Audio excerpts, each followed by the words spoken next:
ప్రపంచంలో యుద్ధాలు, ఘర్షణలు ఎందుకు పెరుగుతున్నాయి? ప్రతి దేశం గందరగోళంగా ఉంది. భూమండలంలో నలుమూలల నుండి అలజడి, విభజన మనపై విరుచుకుపడుతూ ఉంది.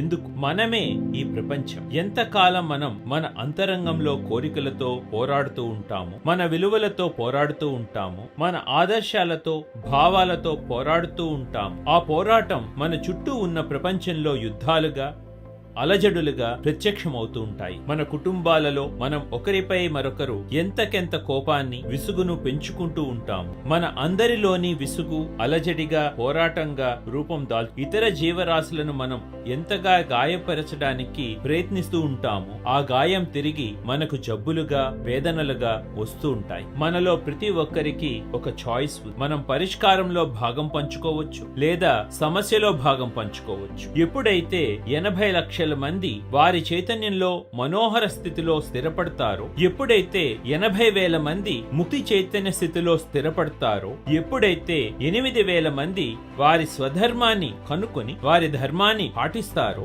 ఎప్పుడైతే 800 మంది ముక్తి పొందిన నాయకులు ఈ భూమండలం పైన ఉద్భవిస్తారో, అప్పుడు ఫేజ్ ట్రాన్సిషన్ జరుగుతుంది. అప్పుడు మానవాళి ఆలోచన విధానం సామూహికంగా ఏకత్వం వైపు మళ్ళుతుంది. అందరం కలిసి ఆ మార్పును సృష్టిద్దాం రండి. మీ మనసులో ఉన్న ఒత్తిడిని అంతం చేయండి. మీకు, ఇతరులకు అర్థవంతమైన సంపదను సృష్టించండి. ప్రపంచం పట్ల అక్కరతో మీలాగా ఆలోచన చేసే మీ వర్గాలను, కుటుంబాలను, స్నేహితులను అందరినీ ఆహ్వానించండి. అందరం కలిసి సామూహికంగా ధ్యానం చేద్దాం. మనల్ని మనం, మన సమాజాన్ని మార్చుకుందాం. ఉచితంగా జరుగుతున్న 3 రోజుల వన్నెస్ గ్లోబల్ సమిట్ లో పాల్గొనండి. తేదీ జూలై 18 నుండి 20 వరకు. సేవ్ చేసుకోండి.